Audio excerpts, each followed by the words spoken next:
테일러 감독의 그 무너져가는 삶, 어쩌면 우리의 삶과 마찬가지라는 생각을 해볼 때가 있죠. 우리의 인생도 그렇게 풀려지지 않을 때가 참 많습니다.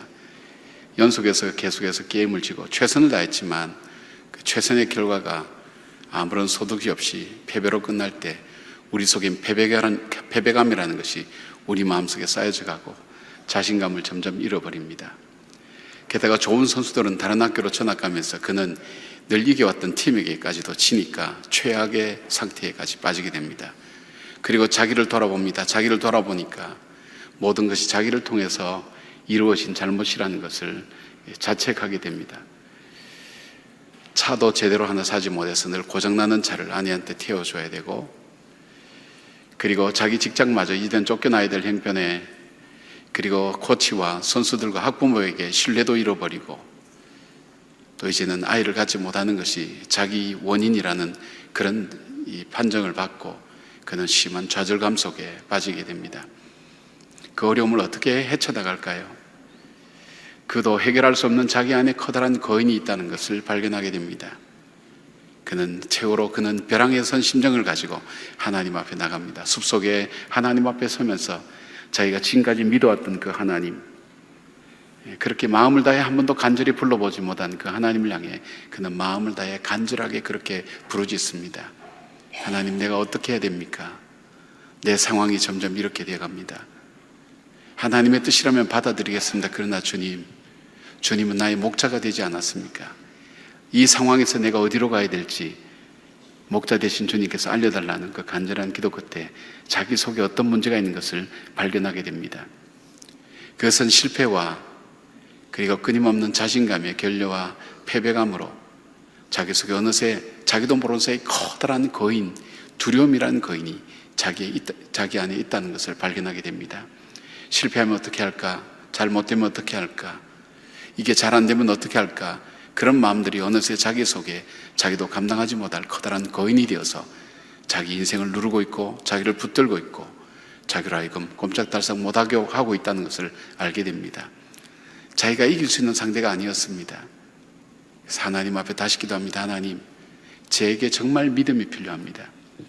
그 하나님이 나의 힘이 되어주시고 나의 길이 되어주시고 나의 도움이 되신다는 그 믿음이 정말 나에게 필요합니다. 하나님, 그 믿음을 주십시오. 그리고 진실하게 기도하고 자기의 삶의 철학을 바꿔버립니다. 이젠 승리가 목적이 아니다. 나에게 정말 내 삶을 주신 그 하나님께 영광 돌려드리는 것이 내 삶의 목적이다. 바로 이 미식축구도 내가 하나님께 영광 돌리는 하나의 방법에 불과하다. 내가 정말 하나님이 원하시는 삶을 살기를 원한다는 그런 마음을 갖게 됩니다. 그리고 그 선수들을 만나게 됩니다. 이글스팀의 주장인 이 브락이라는 이 선수는 우린 더 이상 상대방을 이길 수 없다는 그 마음속에 깊은 두려움과 좌절감에 그 역시 거인을 가지고 있었습니다.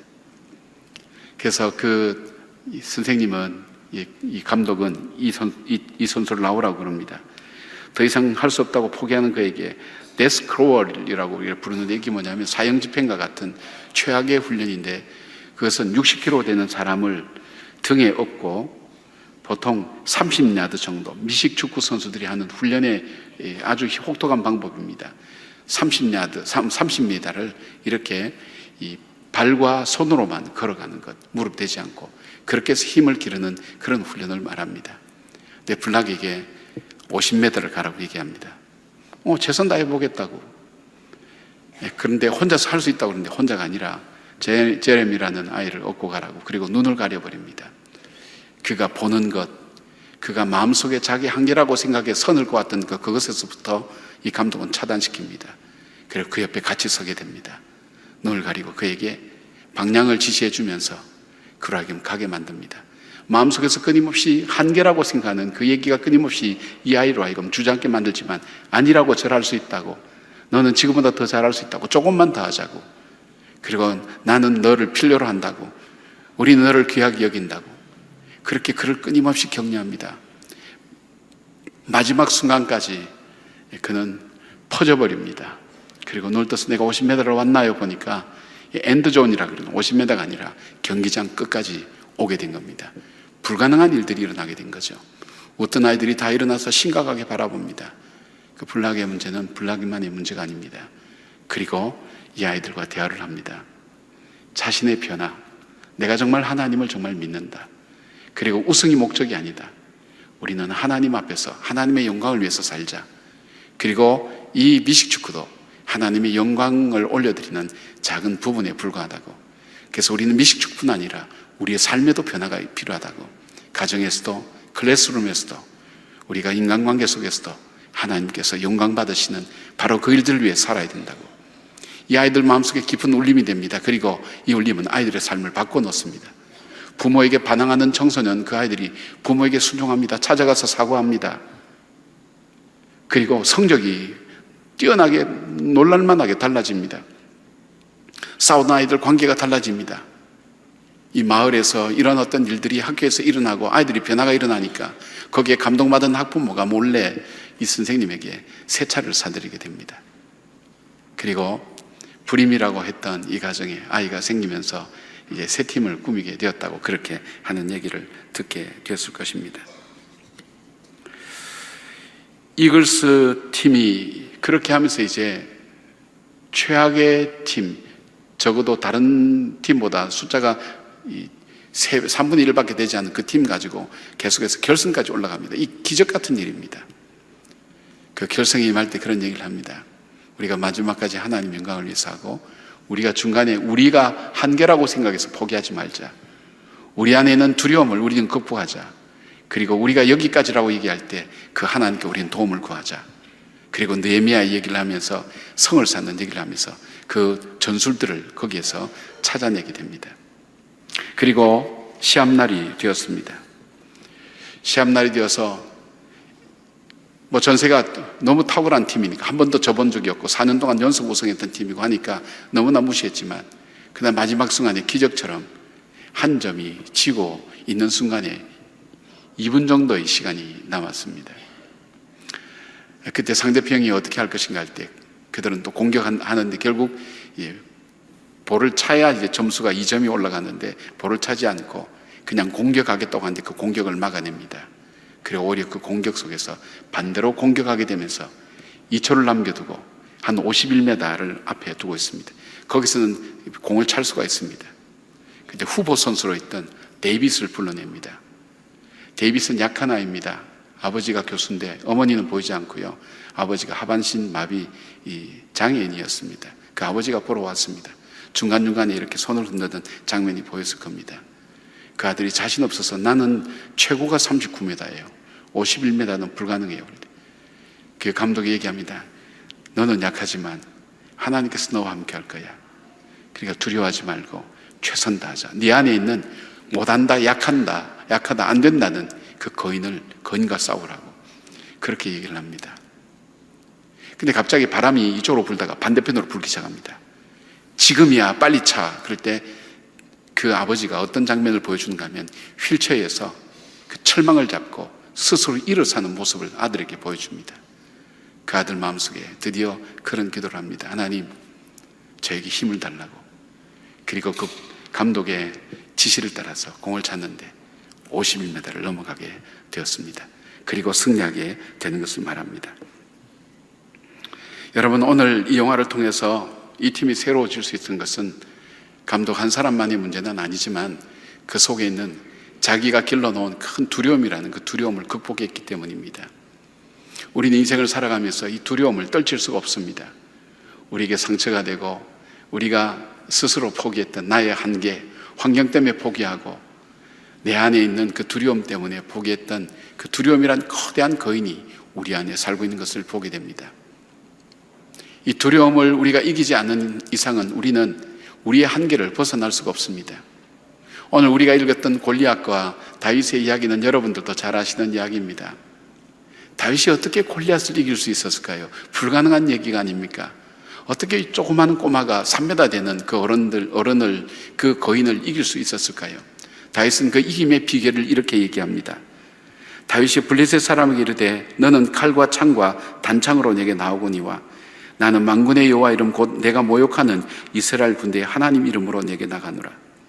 너는 너의 외형적인 것, 그리고 칼과 창과 단창 무기를 가지고 너는 전쟁에 나가지만 나는 그것이 내 무기가 아니라 나는 내 하나님을 의지하는 그 믿음으로 나간다.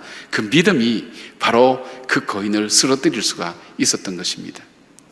이것은 눈에 보는 거인만 아니라 우리 삶 속에 우리가 어떻게 할 수 없는, 내가 극복할 수 없는 그 한계 속에서 주저앉을 수밖에 없는 그 상황 속에서 나를 도우시는 그 하나님을 다윗은 믿었던 것입니다. 다윗은 후에 왕이 되었습니다. 왕이 되었을 때도 그는 군대의 힘을 의지하지 않았습니다. 자기 힘을 의지하지 않았습니다. 그는 늘 이렇게 노래했습니다. 하나님은 나의 반석이셨습니다. 내 인생이 흔들리고 어려울 때, 내가 바로 설 수 없을 때 내 삶의 반석이 되어서 나로 하여금 바로 걸어갈 수 있도록 나를 인도해 주셨습니다. 주님, 나의 피난처셨습니다. 내가 사람들로부터 여러 가지 어려움을 겪을 때 아무도 피할 데 없는 그곳에 주님은 진정 나의 피난처가 되셨습니다. 그리고 주님은 나의 산성이셨습니다. 올라갈 수 없는 그곳, 나로 하여금 그곳에 거하게 하시고 나로 하여금 우뚝 설 수 있도록 하나님께서 나의 인생을 그렇게 만드셨습니다. 그 주님은 나의 보호자일 아니라 나의 목자였습니다. 내 삶을 인도해 주셨던, 내가 사망의 음침한 골짜기를 다닐지라도 두려워하지 않았던 것은 그 주님이 나와 함께 하셨기 때문입니다. 바로 그 하나님을 믿는 그 믿음, 그것이 그로 하여금 승리하게 만들었다는 것입니다. 저는 여러분에게 오늘 이 하나님을 좀 소개하기를 원합니다. 우리가 예수 믿는 사람들도 이 예수 믿는다는 것 때문에 이 어려움에서 제외되지는 않습니다. 그러나 그 어려움이 올 때 주저앉거나 두려워하거나 무서워하는 그곳에서 머물러 있지 않습니다. 우리가 다시 일어서서 다시 걸어갈 수 있는 그 이유가 있다면 우리는 약하지만 바로 그 하나님을 의지하기 때문입니다. 그 하나님은 어떤 분입니까? 그 하나님이 이 세상을 창조하신 분입니다. 그 하나님, 나도 창조하신 분입니다. 그리고 그 하나님은 나를 너무나 사랑하신 분입니다. 그리고 그 하나님께서 나를 사랑하셔서 내가 하나님과 관계가 끊어지면서 죽을 수밖에 없는 나를, 하나님께서는 그 아들 독생자 예수 그리스도를 죽이시면서까지 나를 포기치 않고 나를 하나님의 자녀 삼아주시고 나를 그 예수의 보혈의 피로 나를 씻어서 구원받는 백성으로 나를 삼아주신 바로 그 하나님을 말입니다. 우리 그리스도인들은 바로 그 하나님을 의지합니다. 그 하나님 때문에 내 안에 있는 거대한 거인, 두려움이란 거인을 이겨나갈 수가 있습니다. 나의 한계라는 그 한계의 그 울타리를 뛰어넘을 수가 있습니다.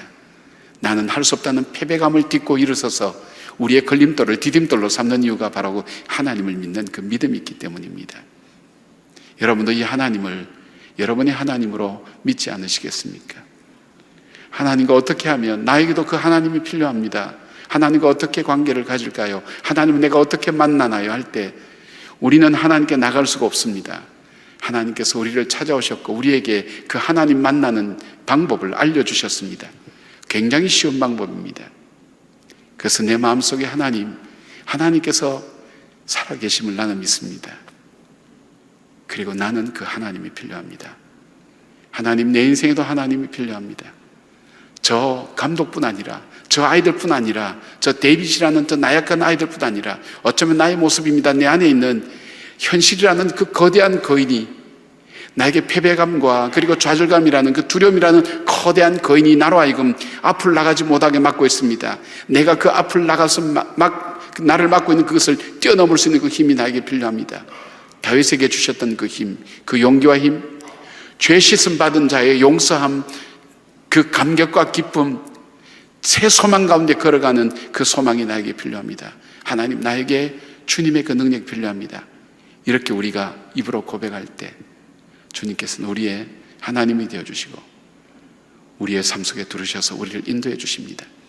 크고 작은 일들 우리 앞에 있지만 그 앞에 주저하지 않고, 우리가 살아온 인생도 중요하지만 그러나 더 중요한 것이 우리 남은 인생일 겁니다.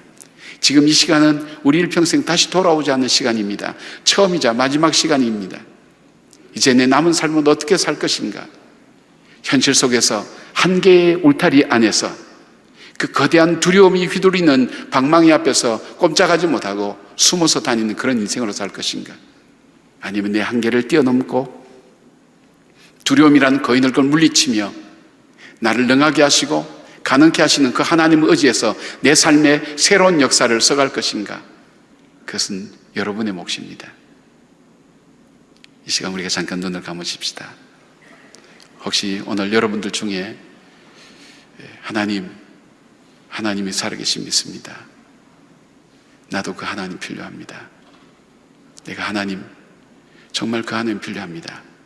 여러분 그렇게 마음에 원하시는 분이 있다면 가슴에 손을 조용히 얹으십시오. 손을 얹으시고 저를 따라 기도해 주시기 바랍니다. 다 같이 눈을 감고요. 하나님 아버지, 하나님의 살아계심 믿습니다. 나는 하나님이 필요로 합니다. 내 삶에 오셔서 내 삶의 주인이 되어주시고 나의 반석이 되어주시고 나의 힘이 되어주십시오. 나를 위해 예수님을 보내주신 것을 믿습니다. 내 죄를 위하여 십자가에서 피 흘린 것을 믿습니다. 그 피로 구속받은 것을 믿습니다. 예수님의 이름으로 기도합니다. 제가 이어서 계속 기도해 드리겠습니다. 사랑하는 주님, 우리가 가슴에 얹고 손을 얹고 하나님께서 살아계시며 우리 삶에 꼭 필요한 분이라는 것을 손으로 하나님 증거로 삼고 우리 입술로 고백하며 하나님 우리 마음으로 초청했습니다. 나를 너무 사랑하셔서 독생자 예수를 포기하기까지 나를 포기치 않으셨던 그 주님, 그 보혈의 피로 내 죄와 허물과 고통과 아픔과 죽음의 모든 원인이 되는 이 죄의 보혈의 피로 씻어주시고 우리에게 새로운 약속과 새 생명과 소망을 주심을 감사를 드립니다. 이제는 현실의 한계 앞에 매이지 않고 내 안에 있는 두려움에 눌리지 않고 그 하나님으로 인하여 딛고 일어서서 승리하는 저희들의 삶이 되게 하여 주시고 주님과 동행하는 저희들 되게 하여 주시옵소서. 예수님의 이름으로 기도드립니다. 아멘.